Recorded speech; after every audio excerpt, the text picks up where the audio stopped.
कुएं में कूद जाती है और जब वो अपनी आंखें खोलती है तो अपने आप को एक अनोखी दुनिया में पाती है।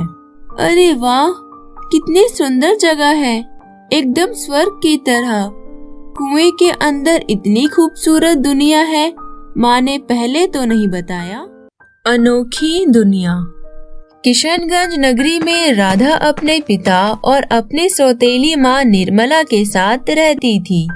निर्मला की अपनी एक सगी बेटी थी कोमल। वो अपनी सगी बेटी कोमल से बहुत प्यार करती और राधा से उतनी ही नफरत करती। एक दिन निर्मला बाहर बैठकर खाना बनाने के लिए लकड़ियाँ काट रही थी। कोमल, ओ कोमल, थोड़ा पानी दे तो कोमल, प्यास के मारे गला सूखा जा रहा है। निर्मला अपनी सगी बेटी कोमल को आवाज लगाने लगती है, पर कोमल गहरी नींद में सो रही होती है। तो राधा उठकर अपनी माँ को पानी देने जाती है। ये लो माँ, कोमल सो रही थी इसलिए मैं आपके लिए पानी ले आई। अच्छी छी, तू अपने गंदे हाथों से मेरे लिए पानी लेकर आई है। मुझे तेरे इन गंदे हाथों से पानी नहीं पीना।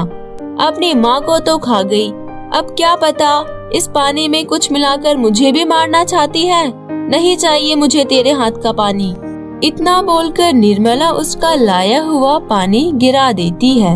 ये देखकर राधा बहुत ही दुखी हो जाती है। ए, तूने रसोई के सारे बर्तन तो धो लिए ना?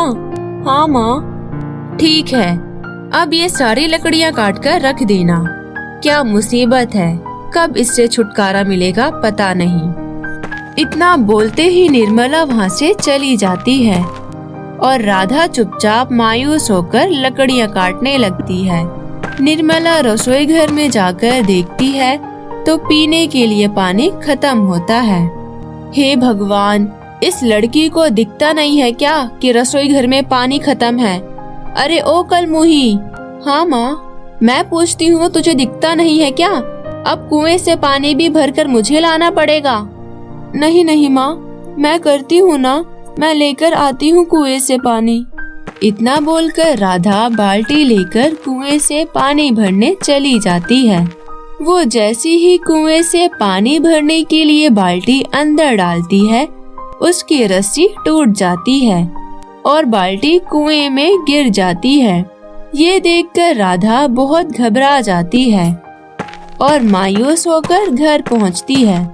क्या हुआ, तू पानी भरकर नहीं लाई? वो माँ, पानी के भार से रस्सी टूटकर कुएं में गिर गई। क्या कहा तूने? बाल्टी को कुएं में गिरा दिया? अब जा, कैसी भी करके कुएं से बाल्टी बाहर लेकर आ। बिना बाल्टी लिए घर मत आइयो, नहीं तो तेरी टांगे तोड़ दूंगी, समझी?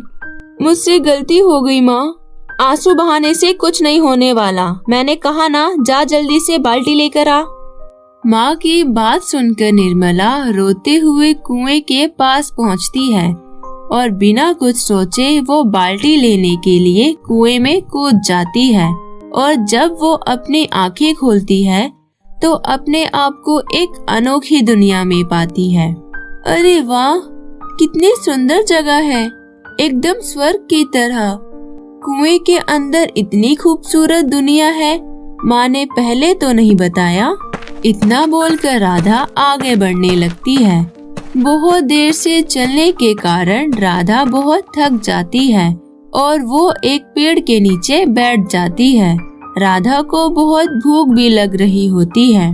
काश अभी कुछ खाने के लिए मेरे पास होता। तभी राधा को सामने एक हवेली दिखाई देती है। अरे, ये हवेली कैसी?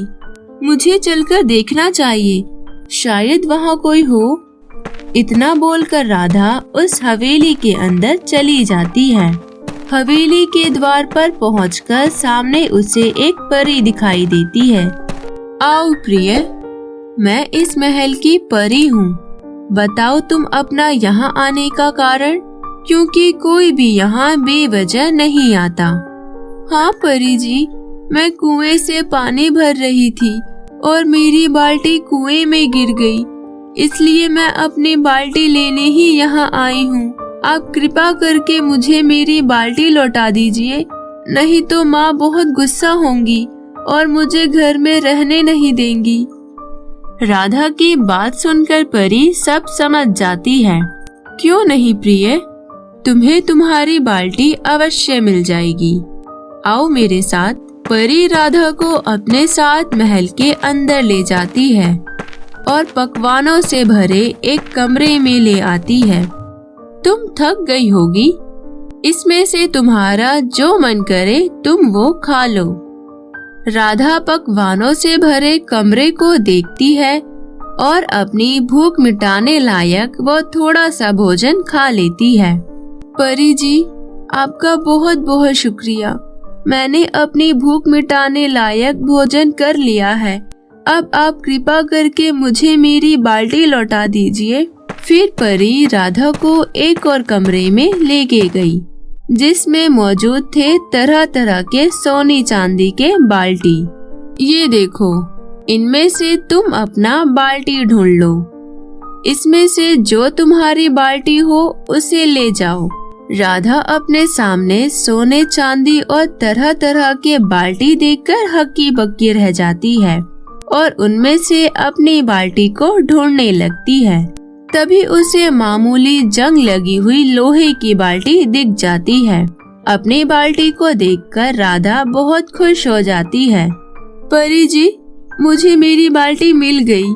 ये रही मेरी बाल्टी। प्रिय, तुम बहुत ही नेक और ईमानदार लड़की हो।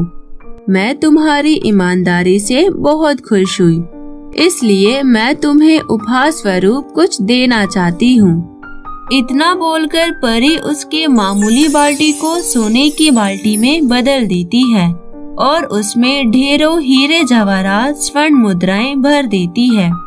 ये देख राधा बहुत खुश होती है और खुशी खुशी परी से विदा लेकर अपने घर वापस लौट आती है।